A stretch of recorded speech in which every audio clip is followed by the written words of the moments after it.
देखो, ये वाली न्यूज़ तो आपने पक्का पढ़ी होगी, यूथेनेशिया अभी बहुत ही न्यूज़ में है।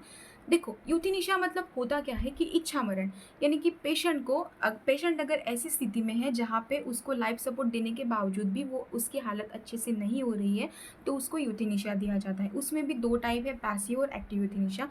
हमारे इंडिया में पैसिव यूथेनेशिया लीगल है, एक्टिव यूथेनेशिया इल्लीगल है। बिकॉज़ एक्टिव यूथेनेशिया में कुछ ऐसी घातक जो इंजेक्शंस वगैरह होती है, उसको डायरेक्टली पेशेंट को किल किया जाता है उससे। तो हमारे इंडिया में इल्लीगल है और पैसिव यूथेनेशिया हमारे इंडिया में लीगल है। तो ये बहुत ही 2 इम्पॉर्टेंट चीज़ें हैं यूथेनेशिया के बारे में।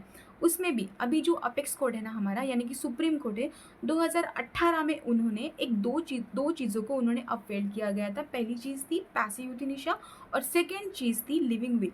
देखो, लिविंग विल क्या होता है ना, जैसे कि अभी हम ऐसे स्टेट में जहाँ पे हम अच्छा खासा बोल रहे हैं, सब कुछ अपने कंट्रोल में है, लेकिन आगे चल के मेरे साथ या फिर किसी के भी साथ अगर कुछ वेजिटेटिव स्टेट में अगर वो इंसान चला जाए, तो उसको आगे चल के ऐसे स्टेट में ना रखा जाए, उसको डायरेक्टली पैसिव यूथेनेशिया दिया जाए, यानी कि उसका लाइफ सपोर्ट निकाल दिया जाए। तो ये हम लिविंग विल कर सकते हैं।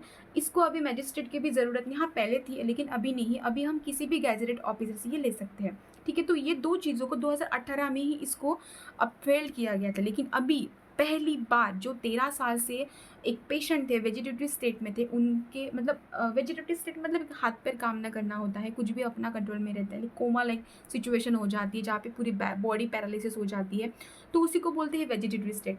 तो वो ही पेशेंट थे जो हरीश अराणा करके। तो अभी पहली बार सुप्रीम कोर्ट यानी कि जो हमारा अपेक्स कोर्ट है, उन्होंने पहली बार इन 2 चीज़ों को इन्फोर्समेंट में लाया गया है। ठीक है, तो यही बहुत ही इंपॉर्टेंट है। तो पहली बार हुआ गया है, तो ऑब्वियसली ये बहुत ही इंपॉर्टेंट है फॉर द एग्जाम पर्सपेक्टिव। तो ये है एक्टिव और पैसिव यूथेनेशिया। एक्टिव यूथेनेशिया बहुत सारी कंट्रीज़ में लागू है, जैसे कि कनाडा में है, ऑस्ट्रेलिया में है, न्यूजीलैंड में है, लग्जमबर्ग में है। तो ये है, बट हमारी इंडिया में इलीगल है।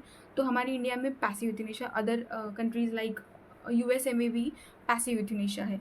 ठीक है, तो ये बहुत ही इंपॉर्टेंट है एग्ज़ाम के लिए। So that's it.